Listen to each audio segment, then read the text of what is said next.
السلام علیکم۔ آج ہم نے کتاب الفقہ لیسن نمبر 25 پڑھنا ہے۔ کیا ہے؟ نماز جنازہ۔ نماز جنازہ، اس کی 5 شرطیں ہیں۔ کتنی شرط؟ نماز جنازہ میں کتنی شرطیں ہیں؟ 5 شرطیں ہیں۔ نماز جنازہ کسے کہتے ہیں؟ جب میت کو آگے رکھ کے سارے لوگ کھڑے ہو کر ایک نماز ادا کرتے ہیں، اس میں سجدہ نہیں ہے، نہ رکوع ہے، نہ سجدہ ہے، اور نہ اس میں اس کے علاوہ قائد آخرہ ہے، اور نہ ہی تحیات ہے۔ ٹھیک ہے، اس میں 5 شرطیں ہیں۔ میت مسلمان ہو، سب سے پہلی شرط کیا ہے؟ کہ میت مسلمان ہو۔ نماز جنازہ کے لیے حاضر کرنے سے پہلے اسے نہلایا دہلا دیا گیا ہو، جسے ہم کہتے ہیں غسل۔ میت کو غسل دیا کہ نہیں دیا؟ پوچھتے ہیں جا کے کہ میت کو غسل دیا کہ نہیں دیا؟ تو کیا؟ نماز جنازہ کے لیے حاضر کرنے سے پہلے، جنازہ کے حاضر کرنے سے پہلے اسے غسل دینا۔ ٹھیک ہے، جنازہ کا سامنے ہونا، میت کو زمین پر رکھا جائے، اسے ہاتھ پر یا کسی جانور پر رکھا ہوا نہیں ہونا چاہیے۔ ٹھیک ہے، نماز پڑھنے والا نہ تو بغیر کسی عذر کے بیٹھا ہو، نہ ہی کسی چیز پر سوار ہو۔ نماز جنازہ کے 2 رکن ہیں، 4 تکبیریں ہیں اور 1 قیام ہے۔ ٹھیک ہے، رکن کتنے ہیں؟ 2، 4 تکبیریں اور 1 قیام۔ اس کی سنتیں یہ ہیں کہ یہاں سنت سے مراد عام ہے، چاہے سنت موقدہ ہو یا غیر موقدہ۔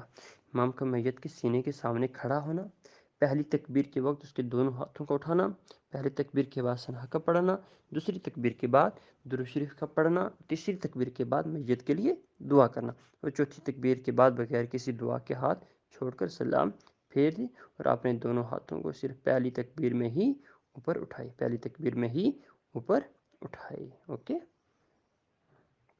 دیکھو نماز جنازہ کے لیے نماز جنازہ کی شرائط کیا ہیں؟ نماز جنازہ کی 5 شرائط ہیں۔ ٹھیک ہے، نمبر 1، میت مسلمان ہو۔ نمبر 2، نماز جنازہ کے لیے حاضر کرنے سے پہلے اسے نہلایا دہلایا گیا ہو۔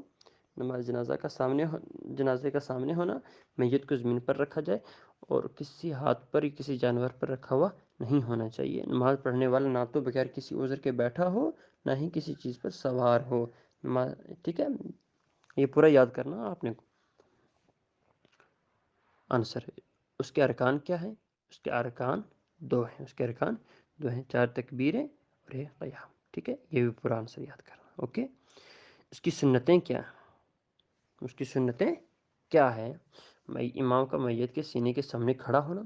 ٹھیک ہے، پہلی تکبیر کے وقت اس کے دونوں ہاتھوں کا اٹھانا، پہلی تکبیر کے بعد ثنا کا پڑھنا، دوسری تکبیر کے بعد درود شریف کا پڑھنا، تیسری تکبیر کے بعد میت کے لیے دعا کرنا، چوتھی تکبیر کے بعد بغیر کسی دعا کے ہاتھ چھوڑ کر سلام پھیر دیں۔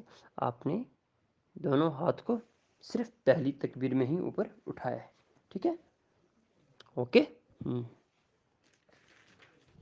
یہ آپ نے پڑھنا ہے، اس کو یاد کرنا ہے۔ آگے ہے نماز جنازہ کی دعا اور ثنا۔ ٹھیک ہے، نماز جنازہ کی دعا اور ثنا۔ ثنا جو ہے سبحانک اللہم و بحمدک و تبارک اسمک و تعالی جدک و لا الہ غیرک۔ اوکے، اس کو آپ نے زبانی یاد کرنا۔ ٹھیک ہے، یہ سنا بھی جائے گا اور یہ زبانی یاد ہونا چاہیے آپ سب کو۔ میت کی دعا جو ہے اللہم اغفر لی حینا و میتنا و شاہدنا و غائبنا و صغیرنا و کبیرنا و ذکرنا و انثانا اللہم من احییتہ منا فاحیہ علی الاسلام ومن توفیتہ منا فتوفہ علی الایمان۔ ٹھیک ہے، آپ نے ان دعاؤں کو ثنا کو بھی یاد کرنا، دعا کو بھی یاد کرنا، جو کوشچنوں کے آنسر ہیں ان کو بھی یاد کرنا۔ اگر کوئی بات سمجھ میں نہیں آئی تو آپ دوبارہ بھی پوچھ سکتے ہیں۔ السلام علیکم ورحمۃ اللہ۔